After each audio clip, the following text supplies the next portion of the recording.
चलो यार, आज हम इस ब्लैक ड्रेस के साथ बहुत प्यारी सी स्मोकी और न्यूड सी लुक क्रिएट करते हैं।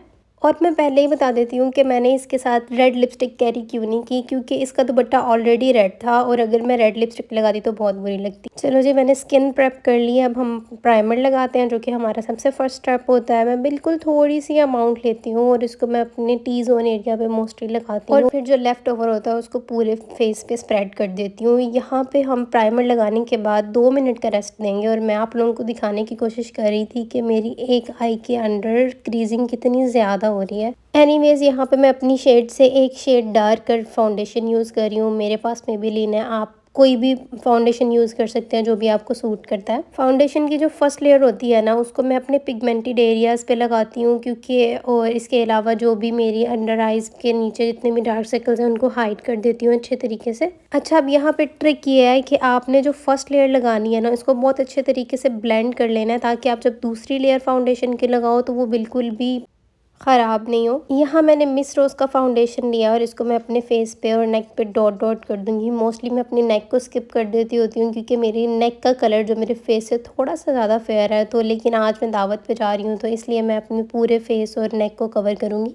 मरियम परवेज़ कॉस्मेटिक का ब्रश यूज़ कर रही हूँ और ये काफ़ी अच्छी फिनिश देता है जब आप इसके साथ ब्लेंड करते हो। लेकिन फिर भी मुझे ऐसा लगता है कि अगर आप लॉन्ग लास्टिंग मेकअप को लेके चलना चाहते हो ना, तो आपको ज़रूर एक दफ़ा ब्यूटी ब्लेंडर से, डैम्प ब्यूटी ब्लेंडर से उसको ब्लेंड कर लेना चाहिए। और सेम यहाँ भी मैंने ऐसे ही किया। मैंने अपने सारे के सारे फाउंडेशन को बहुत अच्छे तरीके से डैप डैप करके डैम्प ब्यूटी ब्लेंडर से एक दफ़ा से ब्लेंड कर लिया। इसके साथ ये होता है कि आपका फाउंडेशन ज़्यादा टाइम स्टे करता है। अब मैं मिस रोज़ का कंसीलर लूँगी, जिसको अपने सारे के सारे हाई पॉइंट्स पे लगा दूंगी, under eyes, nose, chin and forehead, लेकिन बाकी सबको ब्लेंड कर लूँगी। लेकिन मैं अपनी अंडर आइज़ के नीचे जो भी मैं कंसीलर लगाती हूँ, इसको मैं फ़ौरन से ब्लेंड नहीं करती। आप देख सकते हो मैंने अपने पूरे फेस को ब्लेंड कर लिया है, लेकिन मैं आइज़ को छोड़ दूँगी। उतनी देर तक मैं बाकी के जितने भी मुझे लिक्विड प्रोडक्ट्स लगाने हैं उनको मैं लगा लूँगी और उसके बाद जो मैं अपनी अंडर आइज़ को ब्लेंड करूँगी। ये मेरे पास एक कॉन्टोर स्टिक है जो कि मैंने एक लोकल मार्केट से ली थी और मुझे बहुत ज़्यादा क्वेश्चन आते हैं इसके बारे में। खैर, मुझे ये सूट कर गई और बहुत पुरानी है, अब पता नहीं मुझे वहाँ से मिलेगी भी या नहीं। बहुत ज़्यादा कॉन्टोर नहीं किया, बिल्कुल लाइट लाइट सा कॉन्टोर किया है, क्योंकि एक कैजुअल सी लुक है, बट मैं थोड़ी सी डेप्थ क्रिएट करना चाह रही थी अपने फेस में। चलें जी, अब नोज़ कॉन्टोर करते हैं। पहले मैंने ब्रश के साथ स्टार्ट किया, बट लेटर आई रियलाइज्ड कि थोड़ा सा फिंगर के साथ ब्लेंड कर लेना चाहिए, क्योंकि ब्रश पे पता नहीं कोई डस्ट लगी हुई थी जिसके साथ वो हो नहीं रहा था। अच्छा, जब मैं अपनी जॉ लाइन को करती हूँ ना, तो मैं बहुत ज़्यादा कॉन्टोर नहीं लगाया होता, बट मैं जो कॉर्नर की जॉ होती है ना, उसको अच्छे तरीके से डिफ़ाइन करने की कोशिश करती हूँ। तो यहाँ पे मैंने कॉन्टोर कर लिया था। O2O कॉस्मेटिक का ब्लश लगाएंगे। इस ब्लश की ख़ास बात मुझे ये लगती है कि जैसे फाउंडेशन आपका मेट हो जाता है ना, थोड़ा सा ड्राई हो जाता है बाद में, ये भी फ़ौरन से ड्राई हो जाता है और ये बिल्कुल भी स्लाइड नहीं करता, मतलब केकी नहीं करता, और ना ही ये कहीं पे उड़ जाता है, बड़ी जल्दी ब्लेंड हो जाता है। यहाँ मैं ब्लेंडिंग के लिए जो ब्रश यूज़ कर रही हूँ, ये मैंने दराज से लिया था और इस ब्रश की क्वालिटी बहुत अच्छी है। इसको अब मैंने, क्योंकि ब्लश यूज़ के लिए यूज़ करना स्टार्ट कर दिया, इसको मैं इसलिए फाउंडेशन के लिए यूज़ नहीं करती, लेकिन इसकी क्वालिटी बहुत अच्छी है। मुझे ऐसा लगता है कि अगर आपका बजट है भी है ना, तो भी आपको एक दफ़ा इन पे इन्वेस्ट करके ज़रूर देखना चाहिए, क्योंकि देखो इसने कितने अच्छे तरीके से मेरे ब्लश को ब्लेंड कर लिया, बिल्कुल भी कोई हार्श लाइन नहीं बची। अब इसी सेट में से एक ब्रश लेके मैं अपनी अंडर आइज़ पे जो कंसीलर लगाया था, और उसको मैंने बहुत टाइम के लिए लगा रहने दिया था। जब मैंने सारे लिक्विड प्रोडक्ट्स लगा लिए, एंड पे मैं अपने कंसीलर को ब्लेंड कर रही हूँ यहाँ पे।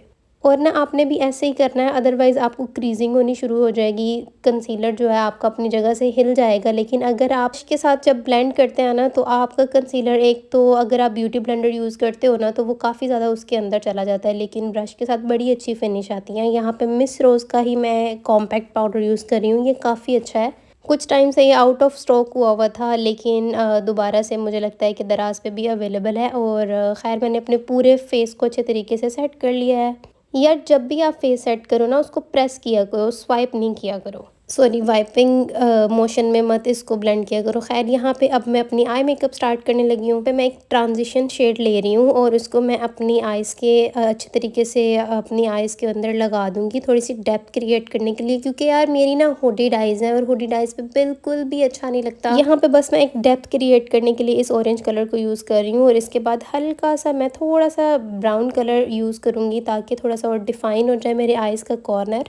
ये जो पैलेट है ना मेरे पास, ये O2 R2O की पैलेट है और ये बहुत अच्छी, इसके अंदर काफ़ी ज़्यादा शेड्स आ जाते हैं। अगर आप कहीं भी जाना चाह रहे हैं, किसी फंक्शन के लिए जाना चाह रहे हैं, और या फिर मतलब हर चीज़ के लिए, किसी भी ड्रेस के लिए ये काम आ जाएगी, क्योंकि अंदर ग्रीन है, ब्लू है, बहुत ही ना प्यारे प्यारे से शिमरी शेड भी अवेलेबल है। और एंड पे देखना, मैं कॉन्टोर भी, सॉरी कॉन्टोर कह रही हूँ, मैं हाईलाइट भी इसी पैलेट में से करूँगी।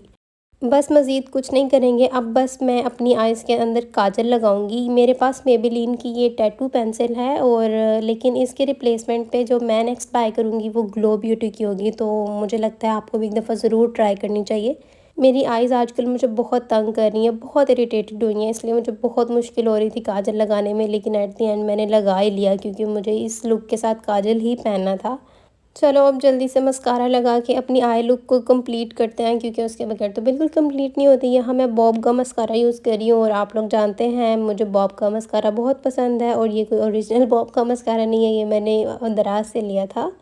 आईब्रोज़ को फिल करेंगे मिस रोज़ की। मैं यहाँ पे आईब्रोज़ पेंसिल ले रही हूँ, ये बड़ी अच्छी है, ये बिल्कुल भी स्मच नहीं होती, और इसके साथ एक साइड पे स्पूली भी आती है। और मैंने एक साइड पे फिल कर लिया है, और स्पूली के साथ मैं उसको मर्ज कर दूँगी अच्छे तरीके से।